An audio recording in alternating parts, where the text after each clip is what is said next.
Selamat datang ke penerangan kita hari ini. Okey, pernah tak anda tiba-tiba terfikir tentang betapa kompleksnya kewujudan kita ni? Maksud saya, dari mana kita datang? Hari ini kita nak selami satu topik yang memang luar biasa, iaitu fitrah kejadian insan. Kita bukan nak bincang pasal biologi semata-mata tau, tapi kita akan susuri satu perjalanan epik proses penciptaan manusia. Dari zaman berzaman sebelum kita wujud, sampailah ke destinasi abadi kita nanti. Jadi, jom kita mulakan. Persoalan ni memang persoalan yang paling agung kan? Dari mana kita bermula dan ke mana kita sebenarnya nak pergi? Dalam kesibukan kita, kerja, belajar, main media sosial, kadang-kadang kita terlepas pandang benda ni. Tapi bila kita betul-betul berhenti sekejap dan fikir, jawapan kepada soalan ni sebenarnya yang mencorakkan cara kita hidup sekarang. Okey, mari kita tengok pelan perjalanan kita hari ini.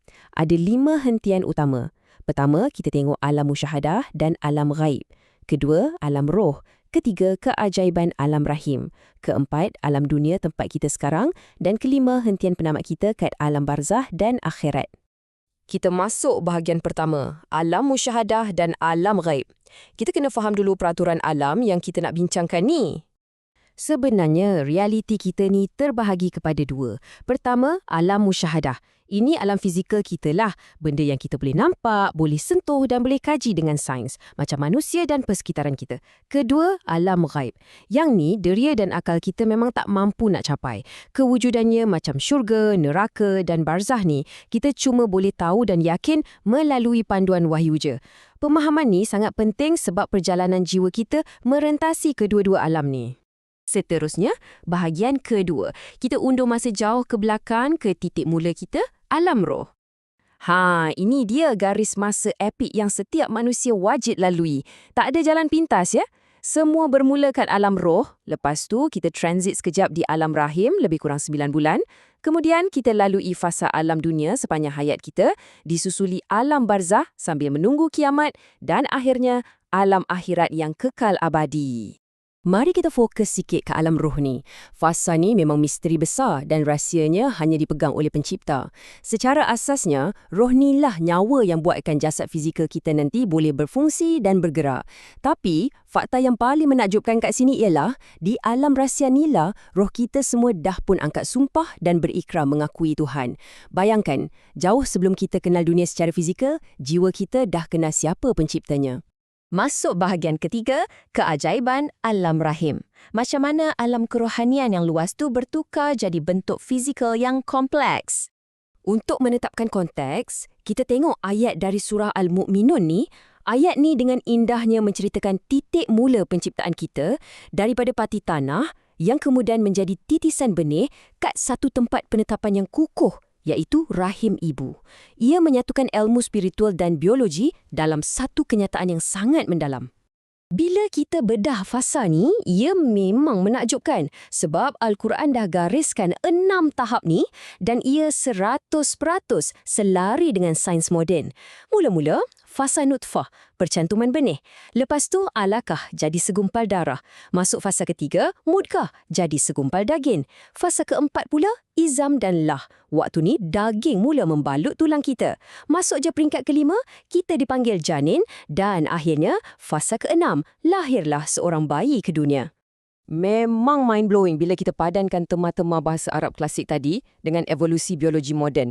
Daripada satu sel tunggal yang sangat ringkas, perlahan-lahan ia terbentuk jadi tubuh fizikal manusia yang sempurna. Semuanya diatur dengan ketepatan yang tak masuk akal. Tapi, ada satu titik persimpangan yang paling kritikal. Bila masuk fasa janin, tepat je umur 4 bulan dalam kandungan, roh dari alam pertama tadi akan ditiupkan ke dalam tubuh fizikal tu. Waktu ini jugalah segala takdir orang tu, ajal dia, rezeki dia, amalan dia, semuanya telah dicatatkan. Ini secara literalnya detik di mana sains dan teologi bersatu. Bahagian keempat, alam dunia, fasa ujian sementara kita. Sekarang kita dah sampai kat realiti semasa kita, iaitu alam dunia. Ini sebahagian dari alam musyahadah yang kita kenal tu. Tapi alam ni tak wujud suka-suka je tau.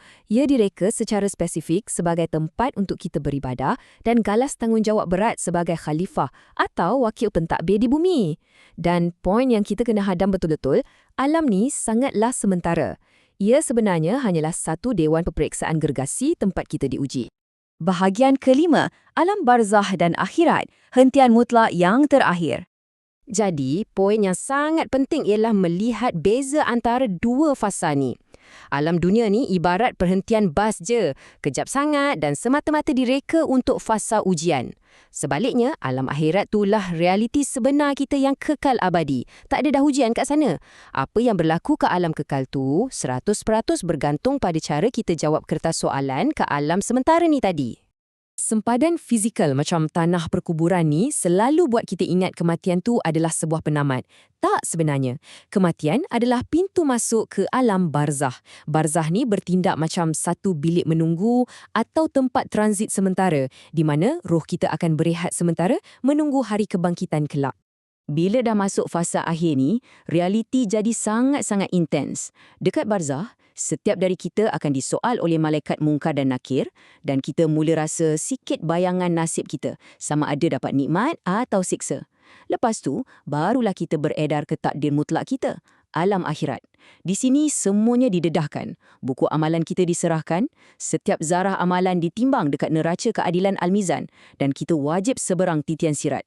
Keputusannya, hanya ada dua destinasi mutlak, syurga yang damai atau neraka. Memang satu perjalanan yang epik bukan? Dari dimensi roh yang penuh rahsia, menumpang dalam rahim yang menakjubkan, dan sekarang kita kat sini, sedang rancak diuji di alam dunia sebelum kita kena berhadapan dengan keabadian nanti. Jadi saya nak tinggalkan anda dengan soalan ni. Memandangkan setiap gerak-gerik kita hari ini sedang ditulis perlahan-lahan dalam buku amalan kekal tu, apa sebenarnya yang anda tengah usahakan sekarang untuk persediaan timbangan di neraca Al-Mizan nanti? Fikirkanlah. Terima kasih kerana menyertai penerangan hari ini dan teruskan sifat ingin tahu anda.